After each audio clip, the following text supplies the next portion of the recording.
Sydnee Goodman, and today I am joined by Jesse B. Gill. Wubba dub dub.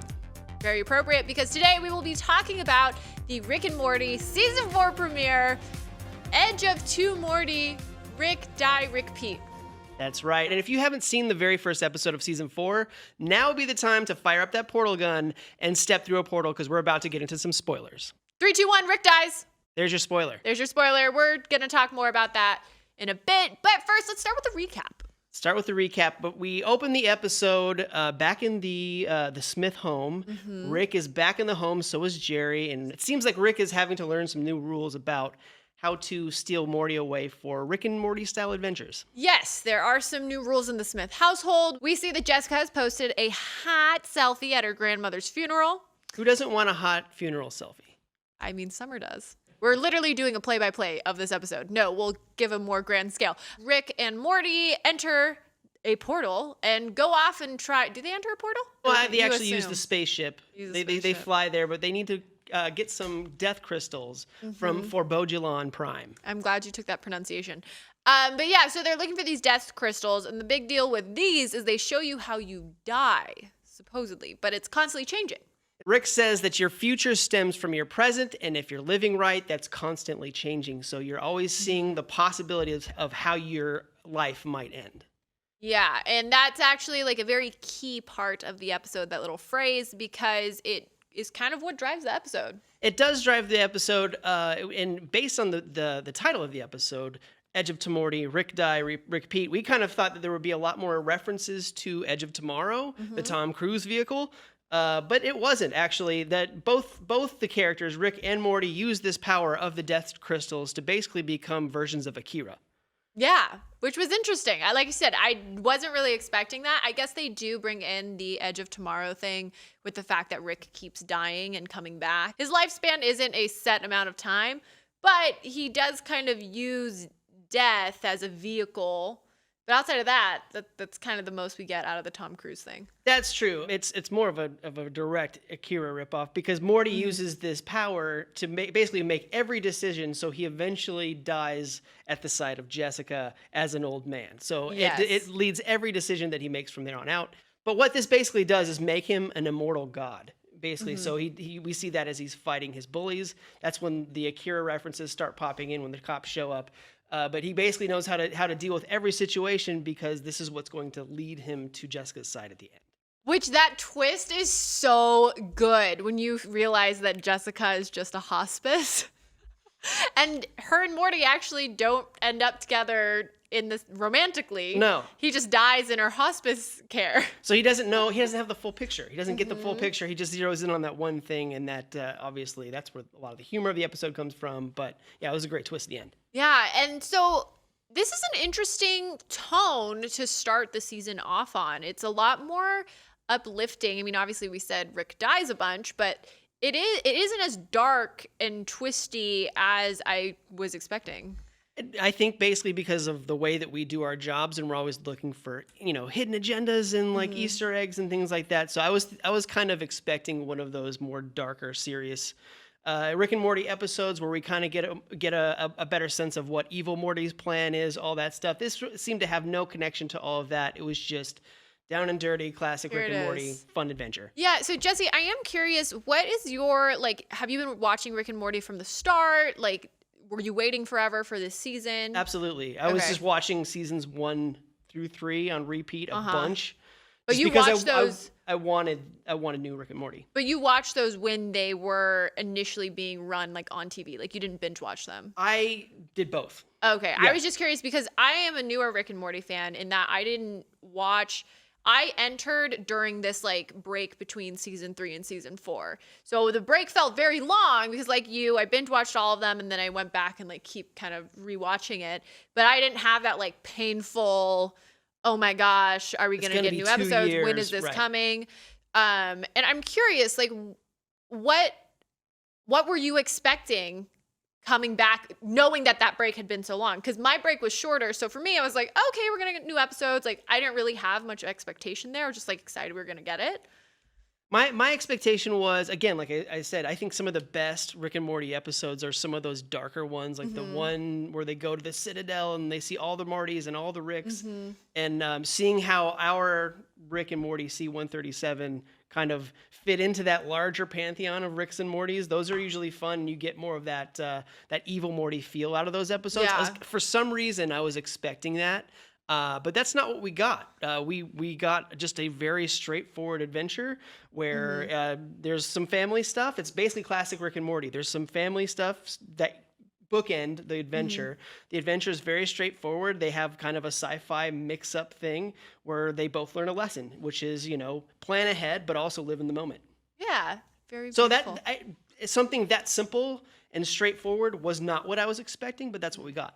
Yeah, and I kind of like that. I like that it sets the tone for this. It's a shorter episode for this season, right? It's like 7 or something. For this first run, For the first, everyone's like, expecting. batch. Yeah, everyone's expecting that there's going to be 2 halves to the season, but the first half is 5 episodes. Yeah, which I mean isn't really that many considering that we've been waiting for so long. And I don't know. I kind of thought that they would use that as an opportunity to do like a very short, contained arc.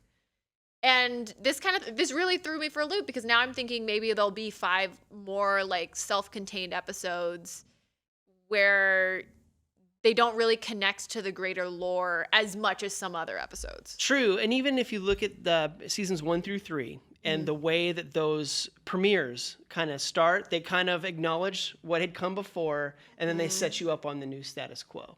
And that's basically what this episode does. It acknowledges the whole family issue. Jerry's back.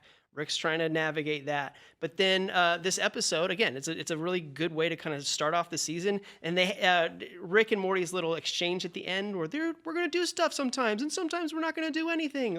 That's what this season's supposed to be. That's kind of how they do that in these series premieres. So what did you think of opening on a more Morty-centric episode? Well, Morty's always asking for Morty episodes. He got one on his more? punch card this time, which was good because this was definitely a very Morty-focused episode. Yeah, which to be honest, they aren't usually my favorite, but I wasn't mad at this. I had a good time watching it. Everybody's favorites are going to be the Rick episodes. Yeah. Your Pickle Ricks, if you will. Like, those are always going to be the standouts. Wait, that's so funny because I didn't care for Pickle Rick. You didn't care for Pickle Rick. So that was the first Rick and Morty episode I've ever seen.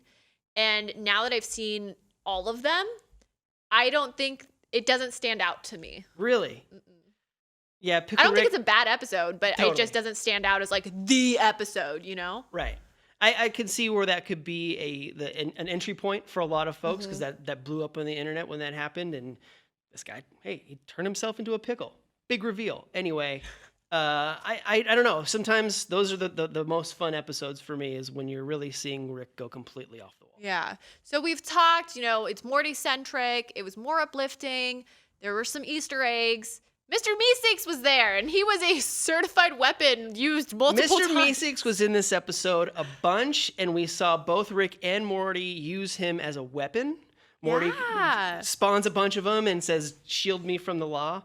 And Which the do way it. he did that with like the super straight face, just like I was into it. I love dead face, 1,000-yard stare Morty. That's when he gets scared. We saw a little bit of that. Plus, with the fascist dictator version of Morty, he kind of gave us a little bit of that too. Yeah, I'm always into seeing all of the different universes when they don't look like our universe. Like what was he, what kind of insect was that? He was some kind of shrimpy prawn situation. Yeah, there was a shrimpy prawn situation, but the one where they were eating the eyes. The wasps. The wasps. Wasps. They saved the day. Yeah. I don't know. I like those. Which brings me to my next point, which is kind of a tangent. But I am so lost on what version of Rick and Morty we have currently. I am too. Now, technically, I think it's supposed to be Rick C-137, but as we saw in this episode, that version of Rick has been cloned many times. Every time that he dies, which we find out, this happens automatically, he spawns to the next closest universe to get into the next closest clone that's there. So C-137 isn't truly C-137 because he's been cloned so many times.